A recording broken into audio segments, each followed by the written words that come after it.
성경은 고린도전서 13장 4절에서 7절까지의 말씀입니다.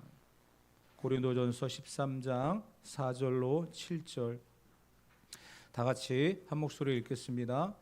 사랑은 오래 참고 사랑은 온유하며 시기하지 아니하며 사랑은 자랑하지 아니하며 교만하지 아니하며 무례히 행하지 아니하며 자기의 유익을 구하지 아니하며 성내지 아니하며 악한 것을 생각하지 아니하며 불의를 기뻐하지 아니하며 진리와 함께 기뻐하고 모든 것을 참으며 모든 것을 믿으며 모든 것을 바라며 모든 것을 견디느니라. 아멘.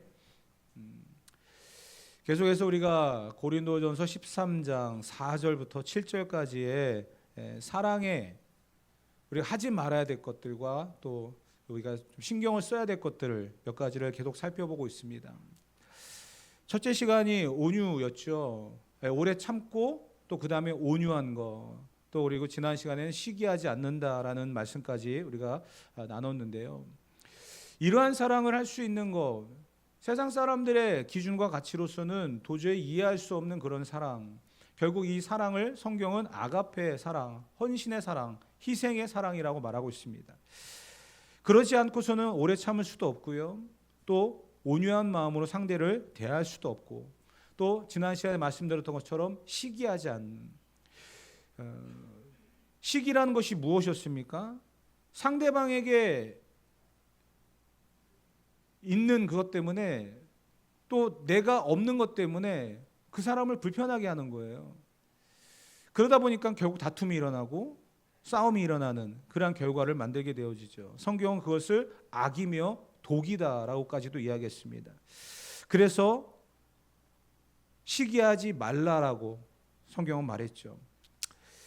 오늘 우리는 또 다른 사랑에 대한 이야기, 자랑에 대한 이야기를 한번 해보려고 합니다. 자랑이라고 하는 거, 자, 우리가 일상생활 속에서 자랑을 굉장히 많이 합니다. 안 하는 것 같지만 많이 합니다. 그냥 흘려보내는 말 한마디에 자랑이 묻어나는 경우들이 굉장히 많이 있습니다. 자랑하지 않고 살아가는 사람들은 한 사람도 없을 겁니다. 심지어는 오늘 내가 무엇을 먹었는가에 대한 것 가지고서도 자랑을 하는 경우들도 있습니다. 자랑이 빠지면 말이 안 되고 대화가 안 되는 그런 경우들도 많이 보게 되어집니다. 시기라고 하는 것이 나보다 많이 갖고 있는 것에 나보다 잘난 사람들에 대해서 내가 감정을 드러내는 그러한 것이라고 한다면, 자랑이라고 하는 것은 나보다 못난 사람, 나보다 없는 사람에 대해 무례함을 해가는 거예요. 그게 자랑입니다. 그래서 연결이 되는 거죠. 시기하지 않고 자랑하지 않게 되면은요, 교만과 무례함은 사라지게 되어 있어요. 여러분, 내가 자랑을 하잖아요. 그러면 그 자랑은 상대방에게 상처를 줍니다. 무례하다는 거죠. 그런데 이 자랑을 은근히 기분 나쁘게 하는 사람들도 굉장히 많아요. 어느 날 이런 권사님을 한번 만난 적이 있어요. 아, 목사님 큰일 났어요. 왜요? 글쎄 우리 아들이 실수로 대학 원서를 넣었는데 서울대 합격해버렸네. 그것도 전액 장학금으로.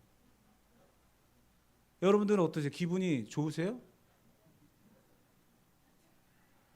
자랑이라고 하는 것을 하게 되면은요, 상대방이 기분이 나빠요. 그래서 무례하다는 거예요. 자랑함으로 인해서 상대방을 기분 나쁘게 하는 거, 그러기 때문에 자랑하지 말라라는 것을 이야기하는 거거든요.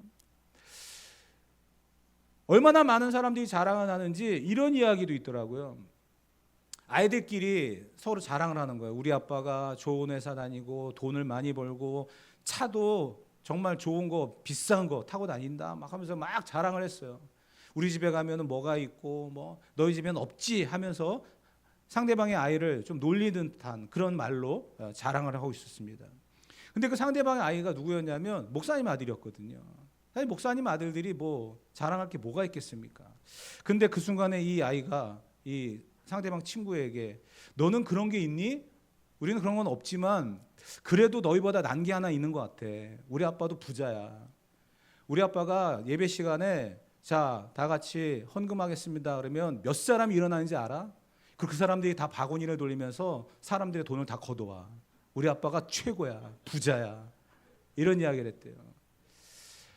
무언가라도 자랑하고 싶은 마음이 사람들에겐 다 있는 거예요. 무언가라도 상대보다 내가 더 우월하다, 낫다. 결국 이것은 어떤 자세입니까? 상대방을 무시하는 거죠. 자랑의 기본은요, 상대방을 무시하는 데서부터 시작한다는 거예요. 그래서 무례하다는 거죠. 우리는 서로의 인격을 존중하며 상대방을 높여주는 그러한 삶을 살아가야 됩니다. 그게 사랑의 밑바탕인데, 그러한 것이 없이 자랑으로 내 일생을 또 자랑으로 나의 삶을 채워간다고 한다면 그 말을 듣고 그 행동을 보는 수많은 사람들은요, 결국 그 사람과의 관계가 좋아질 수가 없다는 거죠. 자랑이라고 하는 것을 국어사전에 찾아보니까 남에게 자신을 드러내는 행동이라고 합니다. 남에게 자신을 드러내는 행동. 그러니 얼마나 자신을 드러내려고 하는 그러한 과장됨이 드러나겠습니까?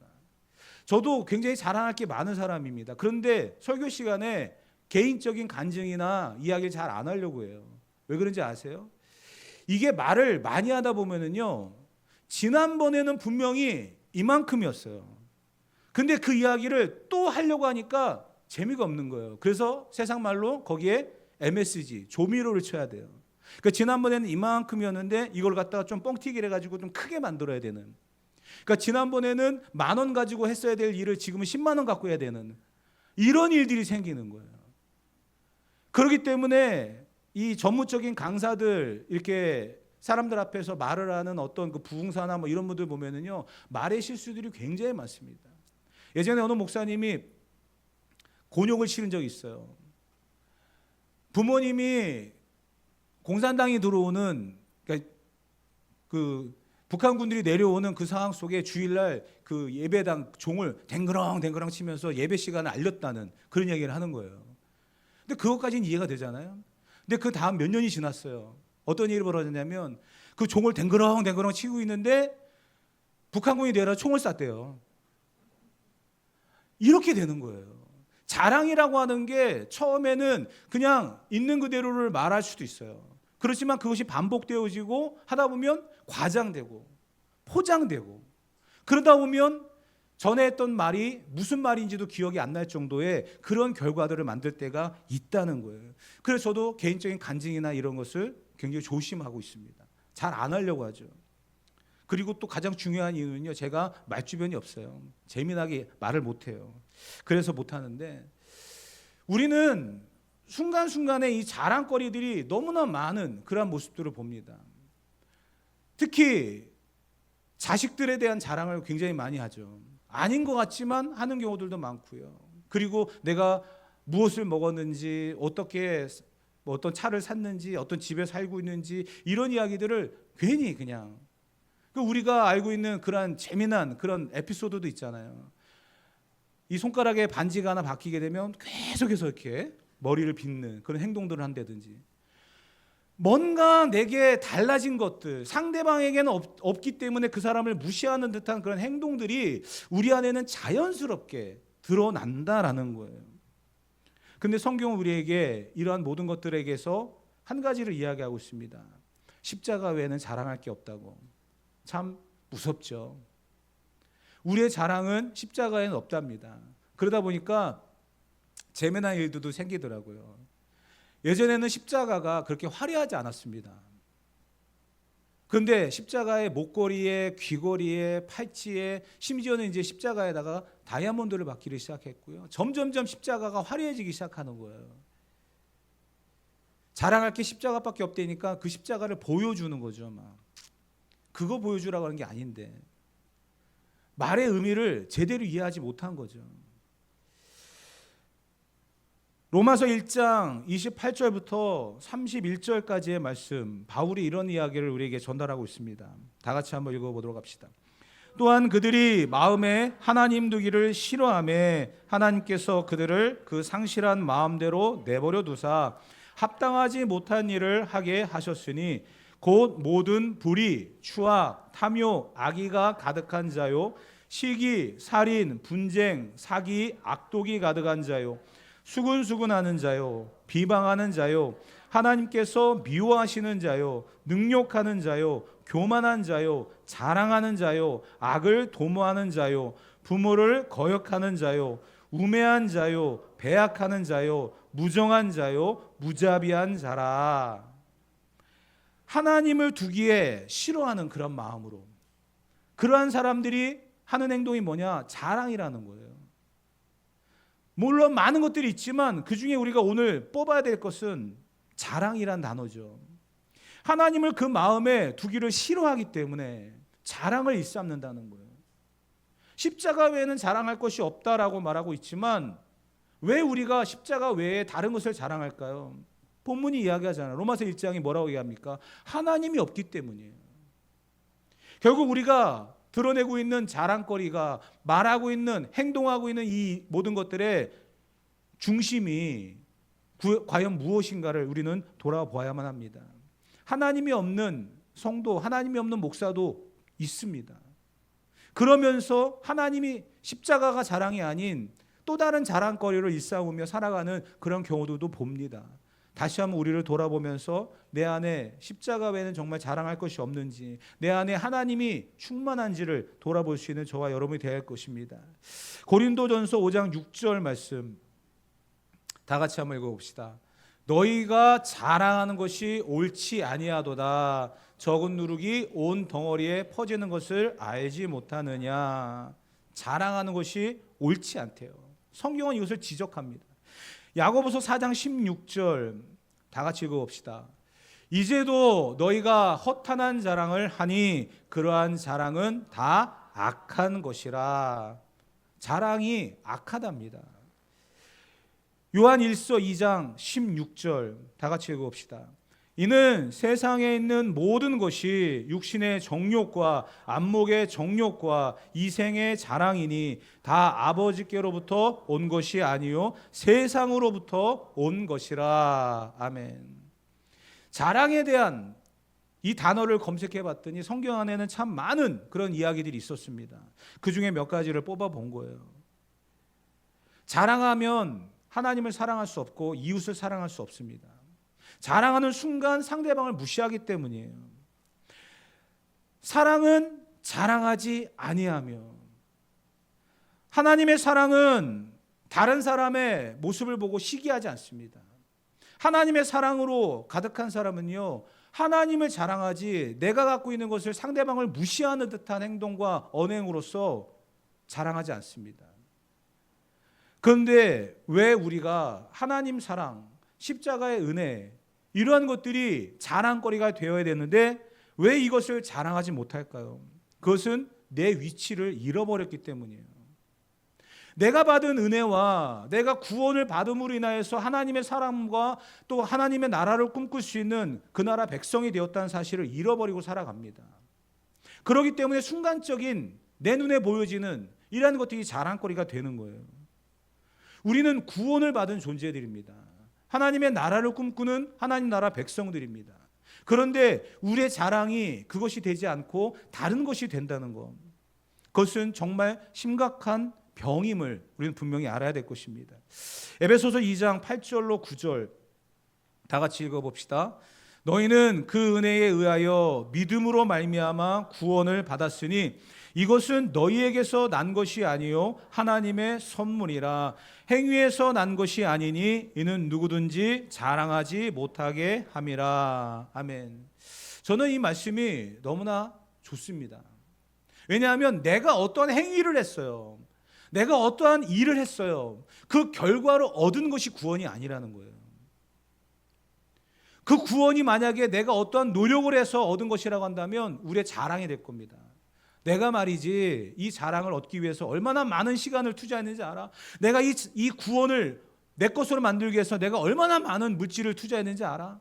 하면서 이 구원의 가치가 내 기준이 돼버립니다. 그런데 이 구원은 하나님의 은혜요 선물이라잖아요. 그래서 우리는 하나님이 주시는 은혜가 아니면 살아갈 수 없음을 다시 보는 거죠. 그러면서 이 구원이 하나님이 내게 주셨다라고 하는 그 감격과 은혜로 살아가는 겁니다. 그게 우리의 전부가 되고 우리의 자랑이 되어야 된다는 거예요. 다른 사람에 대한 시기심이나 다른 사람을 나보다 못나게 여기는 그러한 무시하는 그러한 모습으로 살아간다면 결코 우리의 입술에서는요 십자가가 자랑이 될 수가 없습니다. 결국 우리에게는요 하나님이 내게 모든 걸 주셨다라고 하는 신본주의, 하나님 중심의 삶을 살아갈 수 있어야 된다는 거예요. 내 것이 아닌데 하나님이 모든 걸 내게 주셨는데 우리가 무엇을 자랑하며 살아가겠습니까? 여러분들의 건강, 여러분들의 재산, 여러분들의 자녀, 여러분들의 모든 환경들 하나님이 주신 거잖아요. 그런데 왜 그것을 자랑합니까? 하나님이 없는 삶을 살아가기 때문에 그래요. 하나님이 내게 주셨다라는 것을 알면 우리는 이러한 것들을 자랑하는 것이 아니라 하나님의 은혜와 사랑, 구원을 자랑하는 자가 될 줄 믿습니다. 자랑은 하나님 앞에서 우리의 모습을 돌아볼 때 포기할 수 있고요, 버릴 수 있어요. 하나님이 내게 주신 은혜를 기억하며 살아간다면 우리의 교만함도 사라지고요, 무례함도 사라지고요, 자랑도 사라지게 되어 있습니다. 그런데 분명하게요, 사랑이라고 하는 전제를 이야기하며 자랑하지 않는다라고 이야기하고 있잖아요. 그렇다고 한다면 우리의 숙제가 하나 던져지는 거예요. 뭐냐면 그렇게 자랑하는 사람, 한마디로 나를 무시하기 때문에 나에게 자기가 갖고 있는 무언가를 자랑하고 있는 그 사람도 사랑할 수 있어야 된다는 거예요. 가능하십니까, 여러분? 나를 무시해서 너는 이거 없지, 나는 이게 있어 하며 자랑하고 있는 그 상대방을 여러분 사랑할 수 있습니까? 그렇게 자랑하면서 나를 무시하고 있는 그 무례함을 행하고 있는 그 사람을 사랑할 수 있습니까? 그것마저도 우리는 생각하며 이 본문을 볼 수 있어야 한다는 사실입니다. 성도는 아까 말씀드렸던 것처럼 십자가 외에는 자랑할 게 없다라고 말씀했죠. 그 십자가가 무엇인가를 우리는 한번 돌아볼 수 있어야 합니다. 예레미야 9장 23절과 24절 다 같이 한번 읽어보도록 하겠습니다. 여호와께서 이와 같이 말씀하시되 지혜로운 자는 그의 지혜를 자랑하지 말라. 용사는 그의 용맹을 자랑하지 말라. 부자는 그의 부함을 자랑하지 말라. 자랑하는 자는 이것으로 자랑할지니 곧 명철하여 나를 아는 것과 나 여호와는 사랑과 정의와 공의를 땅에 행하는 자인 줄 깨닫는 것이라. 나는 이 일을 기뻐하노라. 여호와의 말씀이니라. 아멘. 지혜로운 자는 지혜를 자랑하지 말고, 용사는 그 용맹을 자랑하지 말고, 부자는 그 부함을 자랑하지 말랍니다. 그러면서 우리에게 말씀하시는 게 나를 아는 것, 하나님을 아는 것과 하나님이 어떤 분이냐, 사랑과 정의와 공의를 이 땅에 행하시는 분, 그것을 깨달아 아는 것을 말하라는 거예요. 내가 그 하나님을 믿는다. 그 하나님이 나를 사랑하신다. 그 하나님이 그 아들을 이 땅에 보내셔서 나를 대신하여 죽이심으로 인하여 구원을 이루어 가시는 분이다. 이것을 깨달아 알고 말하는 사람이 되라는 거예요. 하나님 앞에서의 우리의 모습을 돌아보지 않고서 우리가 말하고 있는 이 자랑이 얼마나 허탄한 것인지를 우리는 한번 돌아볼 수 있어야 한다는 것입니다. 사도 바울은 갈라디아서 6장 11절부터 14절에도 이런 말을 했습니다. 다 같이 읽어봅시다. 내 손으로 너희에게 이렇게 큰 글자로 쓴 것을 보라. 무릇 육체의 모양을 내려하는 자들이 억지로 너희에게 할례를 받게 함은 그들이 그리스도의 십자가로 말미암아 박해를 면하려 할 뿐이라. 할례를 받는 그들이라도 스스로 율법은 지키지 아니하고 너희에게 할례를 받게 하려 하는 것은 그들이 너희의 육체로 자랑하려 함이라. 그러나 내게는 우리 주 예수 그리스도의 십자가 외에 결코 자랑할 것이 없으니 그리스도로 말미암아 세상이 나를 대하여 십자가에 못 박히고 내가 또한 세상을 대하여 그러하니라. 아멘. 당시의 문화가 할례를 받았느냐 안 받았느냐에 중요함이 있었습니다. 할례를 받으면 유대인이고 구원받았다라고 하는 증거였거든요. 그런데 이 육체적인 할례를 자랑으로 삼았다는 거예요. 할례 받았습니까? 안 받았습니다. 그럼 가짜입니다. 그러면서 무시하고 나는 할례 받았다라고 하는 것을 자랑하고 육체적인 자랑이 됐다는 거예요. 할례도 자랑거리가 되는 그런 시대였다는 겁니다. 그때 바울은 이야기하는 거예요. 내게는 예수 그리스도의 십자가 외에는 결코 자랑할 것이 없다. 우리 성도들이 조심해야 될 것들이 바로 이런 거 아니겠습니까? 어딜 가서 자기의 어떤 그 직분이나 또 신앙생활 오래 한 것에 대한 자랑을 하시는 분들이 있어요. 물론 자랑거리죠. 근데 그 결과가 뭐냐는 거죠. 내가 목사이고 장로이고 권사이고 신앙생활을 모태신앙부터 50년을 해왔고 평생을 해왔다고 한다면 그것으로 자랑을 끝나면 되겠습니까? 그리고 난 이후에 드러나는 게 있어야죠. 무엇이겠어요? 십자가와 구원이죠. 하나님의 은혜죠. 내가 지금까지 살아온 모든 것들이 하나님의 은혜임을 고백할 수 있어야 되고요. 내가 평생을 목사로 살았고 장로로 살았고 평생을 교회를 위해서 헌신했던 그 모든 배경들은 내 힘이 아닌 하나님의 은혜로 살아왔다는 것을 간증할 수 있어야 됩니다. 그게 우리 성도들의 자세여야 된다는 거예요. 그러나 그 이전에 끝나는 경우도 있어요. 어느 시골교회 목사님이 이런 얘기를 하더라고요. 자기가 부교역자 생활을 20년을 했대요. 그러면서 자기가 했던 그 경험들이나 이런 상황들 가지고 지금의 이 목회를 하고 있습니다라고 하면서 막 자랑을 막 하더라고요. 근데 여러분, 제가 웬만하면 제 자랑 안 한다고 했는데 저도 부교역자 생활 19년 했거든요. 그래서 그분하고 비교를 해봤어요. 배틀이 붙은 거예요. 뭐를 해봤습니까? 어디서 무엇을 해봤습니까? 막 이렇게 얘기하다 보니까 저보다 한 수 아래더라고요. 굉장히 저 자랑할 게 많은 사람이죠. 근데 여러분, 그렇게 해서 남는 게 뭘까요? 상처뿐이죠. 그렇게 해가지고 남는 거는 그분하고 완전히 감정적으로 틀어져가지고 세상 말로 그래 너 잘났다, 끝이에요. 우리의 자랑이 지금까지 내가 살아왔던 날들에 대한 결과, 근데 그것이 내 힘과 내 능력과 내 경험과 내 모든 것이 되어서는 안 된다는 거죠. 그 모든 것들의 배경은 하나님의 은혜라는 것을 우리는 잊어서는 안 됩니다. 그것이 포함이 되어야 된다는 거예요. 그러지 아니하면은요, 마치 맛있는 국을 끓여놨는데 소금으로 간을 하지 않아서 아무 맛이 없는 그런 상태인 것입니다. 우리에게 하나님이 없는, 바울이 이야기하잖아요. 우리 주 예수 그리스도의 십자가 외에는 결코 자랑할 것이 없다.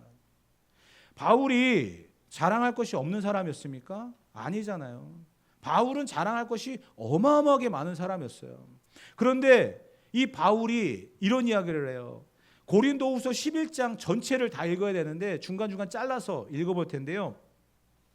바울이 이런 말을 했어요. 얼마나 답답한지, 얼마나 이 상황들, 고린도 교회 사람들이 얼마나 바울을 화나게 만들었는지를 이 본문을 통해서 그 감정을 느낄 수 있는데요. 먼저 고린도 후서 11장 16절부터 18절까지의 말씀을 다 같이 한번 읽어보겠습니다. 내가 다시 말하노니 누구든지 나를 어리석은 자로 여기지 말라. 만일 그러하더라도 내가 조금 자랑할 수 있도록 어리석은 자로 받으라. 내가 말하는 것은 주를 따라 하는 말이 아니요 오직 어리석은 자와 같이 기탄 없이 자랑하노라. 여러 사람이 육신을 따라 자랑하니 나도 자랑하겠노라.